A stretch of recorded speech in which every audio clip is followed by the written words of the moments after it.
This year's results from Consumer Reports' annual survey about car reliability. Next on Talking Cars. Hi everybody, welcome to Talking Cars with Consumer Reports. I'm Tom Mutchler. I'm John Lincove. I'm Anita Lam. And I'm Jake Fisher. It's fall again. The leaves are changing. Little kids will be showing up on your front door for candy. There's some annoying things about fall though too. You have to rake up leaves, everything's pumpkin spiced. But you know, what's really annoying is having a car that's unreliable. So it just so happens that fall is the time when we announce our annual reliability survey. And I'm so happy to have Anita Lam here. She is in charge of that survey. So thank you for joining us for this episode of Talking Cars. Oh, you're welcome, and thanks for having me again. Oh, no problem. You were great a while ago. We're happy to have you back. How do we get all this information?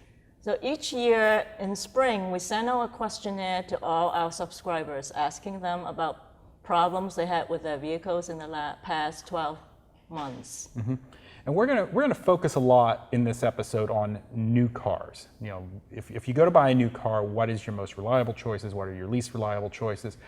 What problems do people typically have with new cars? So with new cars, the problems have really changed. It used to be you have engines and transmissions and mechanical problems, but now it's more like infotainment system, the things you play with in your car, and also the new technology such as with the higher speed transmissions, the 9-speed, the 8-speed, dual clutch. As manufacturers try to eke out more fuel economy out of cars. Yes, that's right, exactly. Yep.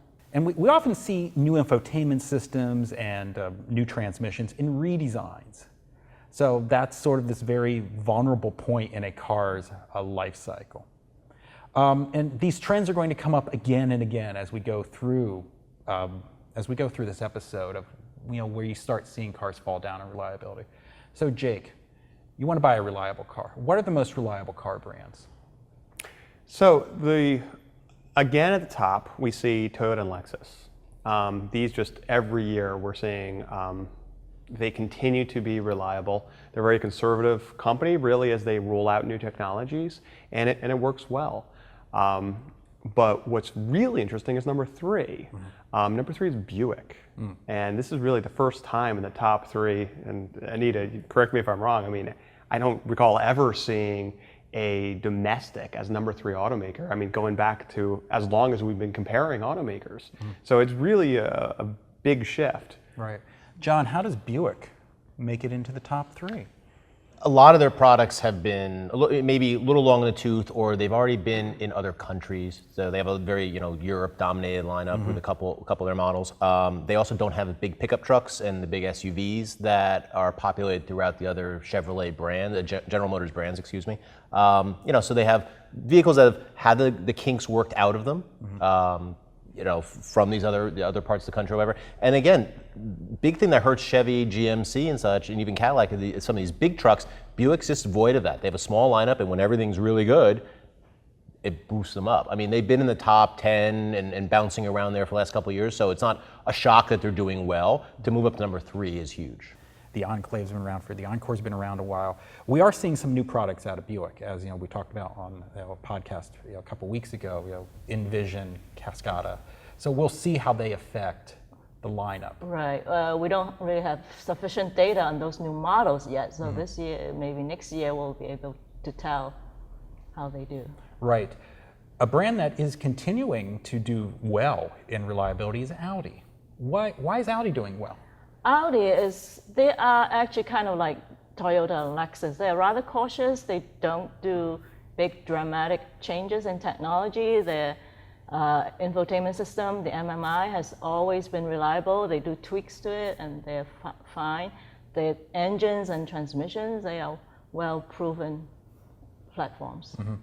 Yeah, I mean, we saw the new Q7 actually came out and it was reliable in its first year. And MMI, they make changes to it, but the Germans are they aren't the most intuitive systems, but they tend to be pretty reliable systems. Well, they're getting better. I mean, and what's interesting about the German system, I mean, really, what was it? It was really iDrive that kind of started this whole thing into infotainment systems. I mean, going back about 15 years. Yeah, 2002, I believe.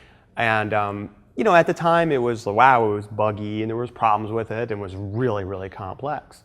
But since they were kind of the innovators there, they have the most history with those systems. And it seems like BMW and of course Audi was there pretty soon after. Yeah, they followed, I believe, 2 years later. So they have worked out the bugs, and not just bugs. I mean, they've made it more intuitive, but I mean, we don't see a lot of problems from those systems from the German manufacturers. Rounding out the top 5, we see Kia. Kia's not far off from sister company Hyundai either, right? You know, they share the same lineup, you know, similar. As much as they say that they're two different companies, you know, a lot of Kias are basically rebadged Hyundais with some different trim and such. Maybe a couple different engines here or there. Again, much like Buick, you know, a little slightly older lineup, devoid of big trucks and some big problematic vehicles, and you know, not hurt by models that are a little longer in the tooth. They have had success with the redesigned Sonata for Hyundai, and Kia is the same thing with the new Optima's launched well. A solid brand that is, you know, keeping on, not being huge, you know, blowing up their lineup and changing things, innovating, you know, a little evolution of their product line, and not all wholesale giant changes. Right, and what's interesting is that Kia and Hyundai are beating a lot of Asian brands that people typically expect to be reliable. I mean, for years and years, people think that Nissans have been reliable or Acuras have been reliable, and for years and years, they've been mid-pack in our ratings. But this year, we did see 2 Japanese companies that typically have been very high in our ratings fall. One of those was Honda. What happened to Honda? Right. So Honda had redesigned the Civic completely from ground up. So they have the new powertrains. They also have a new infotainment system. Right, and Honda very seldom redesigns a Civic from ground up, right? Well, sure. I mean, the Honda Civic. I mean, they've had. I mean, like clockwork. Every 5 years, Honda redesigns an all-new Civic, but it really hasn't been an all-new Civic, right? I mean, they've carried so many of the components out for generation to generation. This is the first time we've seen, like Nita says, I mean, completely different. I mean, it drives different. The interior is different. The screens are different. The everything. So the Civic's suffering from infotainment system problems? Yes, so the infotainment is the major problem, but that's not the only one. There were other minor things like the gauges were going out.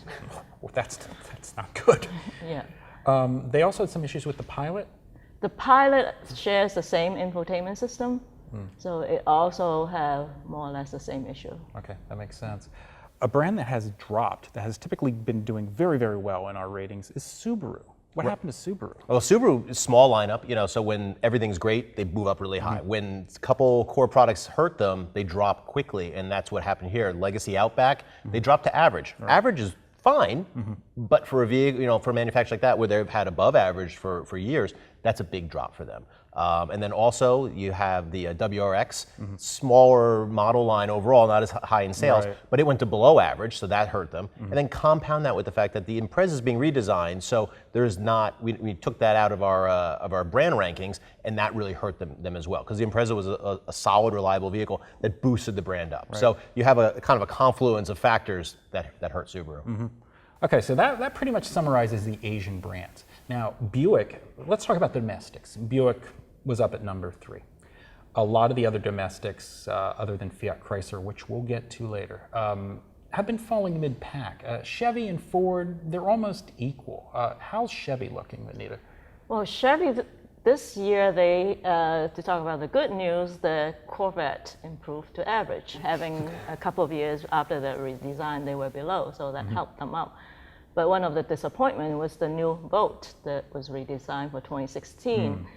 Actually, strangely enough, have problems with the gas engine.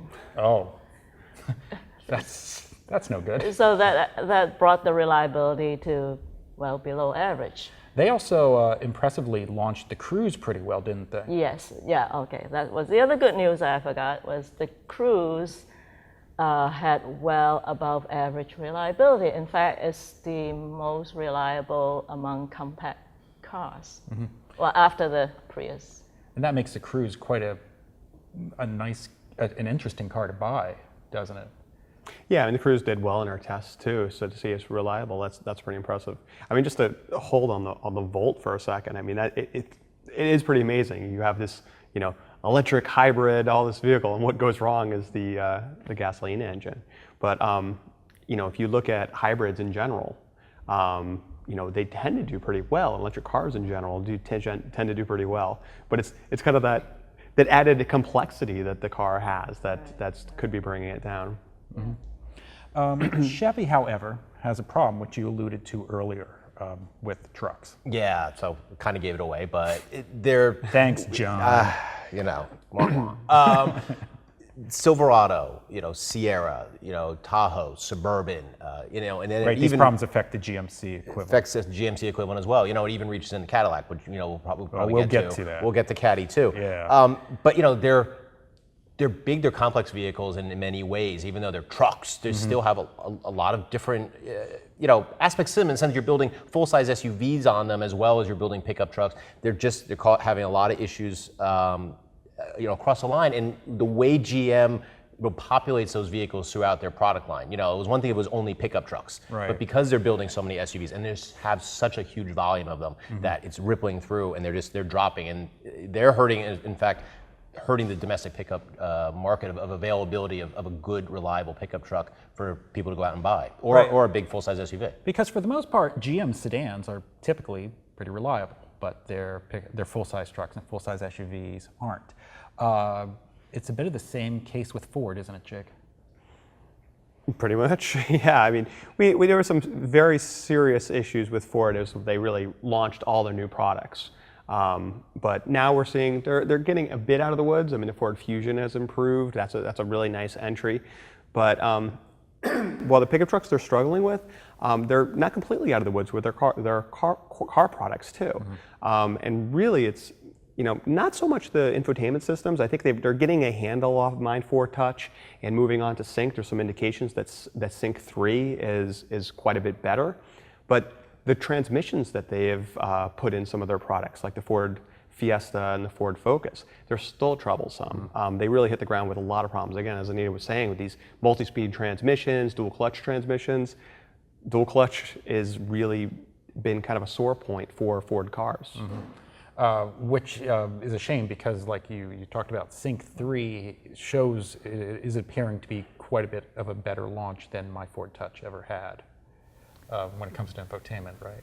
Yes, that's correct. We see relatively low problem rate, about 2 or 3% compared to several years ago when they first launched it in other Ford products. That was over 10%. It's a big improvement. It's Yeah. also a big improvement in usability. So something we're happy to see. The Europeans, they're typically falling mid-pack too these days, aren't they? How's BMW doing, Anita? BMW has made quite an improvement this year by having all its models being average or better. That is a big It's improvement. an improvement. Yeah. Yeah, because there were some, like the X5, which we all really like, which hadn't been reliable for a while. Now it's reliable, and we can recommend that. Right. Yeah. Anita, how about Mercedes-Benz? So Mercedes is it has slight improvement, but its products are divided into two groups. The ones that are really good, like the GLC, which is the replacement for the GLK small SUV. It came up with much above average reliability in its first year. And some of the other SUVs, just as GLA, also improved. But on the other hand, the C-Class, the S-Class sedan, they are still below average. Okay. And also the GLS, the bigger SUV. The big SUV. So it's a mixed Yeah, picture so for it's Mercedes-Benz. mixed, yeah. Volvo. Yeah, Volvo. Volvo's really hurt with their big flagship product. So the XC90 was the first all-new Volvo under their ownership of Geely, Chinese ownership group. Sure. They put a lot of resources in this vehicle, but really suffers from a lot of problems with touchscreens. Infotainment The systems, infotainment yeah. system. So come back to that. And it's not I rebooted whatever. It just didn't. It was wholesale replacements of the units that people told us about. And it's a nice vehicle. We like the XC90. In our We have testing, some not the complaints, best yeah. vehicle, not the worst, but it wasn't something that we hated. Right. But the touchscreen that we found just annoying to use, which is separate from reliability, is a reliability issue as well. And that wasn't the only issue with the XC90. So the XC90, as Tom says, this is like the first new vehicle from Volvo. So Volvo was kind of okay for a while because they had kind of long in the tooth vehicles with shared components with Ford that were also long in the tooth. Yep. But wow, the XC90, I mean, they just changed everything, right? I mean, a turbocharged and supercharged 4-cylinder, powering a 3-row SUV, completely new infotainment, everything. What could go wrong? Well, and not even a knock on Volvo, but I mean, if you took Lexus, and Lexus tried to do that, I'm not convinced they would be able to get a vehicle all new, clean sheet like that right out of the gate. We actually saw that with Tundra 10 years ago. Tundra was not reliable the first year out of the gate from Toyota, and that was completely clean sheet. I mean, it goes back to just general advice that we give to people that the first year of redesign is not, you're most at risk of having problems with it. And now we're at the bottom. Once again, another year has gone by, and Fiat Chrysler is bringing up the bottom of the regs. The 4 worst brands, Dodge, Chrysler, Fiat, Ram, all at the bottom. What's going on with this company? Yeah, they did make some improvement, but it's not sufficient. They might have gone from worse to slightly They're better, still but they pretty still have bad. problem. And they do have some models that have gone to average or better. So in the past, it was really the transmission problem. They launched a 9-speed. It was 9-speed, kind of bad when they launched it. There's been improvements, but those older cars still have problems, right? Right. They have improvement, but the improvement is not sufficiently to get them totally out of the water. I mean, they also, near and dear to my heart, the Dodge Durango dropped Yes. below average. There's been troubles with Jeeps. The Grand Cherokee has long been unreliable, continues to be unreliable. The Ram 1500 is not reliable. Just Right. a lot of troublesome products. Yes, even if they have a small lineup, but still they haven't been able to completely eliminate problems with them. Turns out, though, that the least reliable car you can buy brand new is not a Chrysler. It's, what is it, John? Cadillac Escalade. It's almost at the bottom. It's almost a 0, I guess, on our 0 to 100 point scale now. And again, suffers the same maladies as the Chevy pickup trucks and the big SUVs. It's that family lineup. Right. They're having build quality issues. They're also having some problems with their 8-speed, their new Right, 8-speed transmission. Yeah, so the Escalade is the one with standard 8-speed automatic transmission, which are on some of the other GM products, but not to as a big extent. And that's what gave them problem. That has been owners who have to replace their transmission twice already Wow. in the short time that they own it. That's horrible for what can easily be a $90,000 SUV. Yeah. Wow. Yeah. Other cars that rank among the least reliable are the Ford Focus, which we talked about earlier with the problems with its dual clutch transmission. The Jeep Renegade, a new Chrysler product, came out with the 9-speed.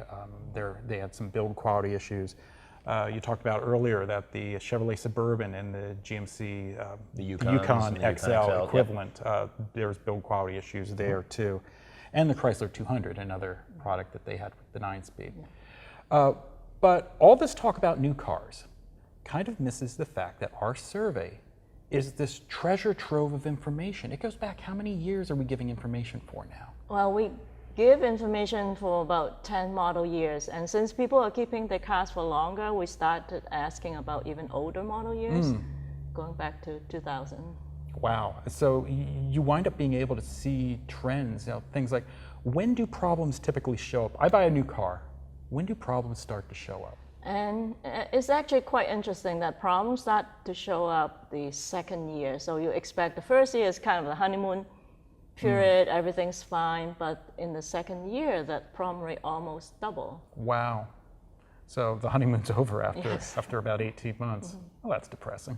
Thanks, Anita. Thanks a lot. Also, okay, so there are also a lot of people out there who have 8-year-old, 10-year-old cars. Can they be reliable transportation, especially compared to new cars? Yes, if they're well maintained, they could go, these days cars can easily go 200, even 300,000 miles. And some of the issues that we see in older cars, they are like suspension, which could be just having some of the parts It's being just worn mileage, out. yeah. Due to mileage and also the climate system.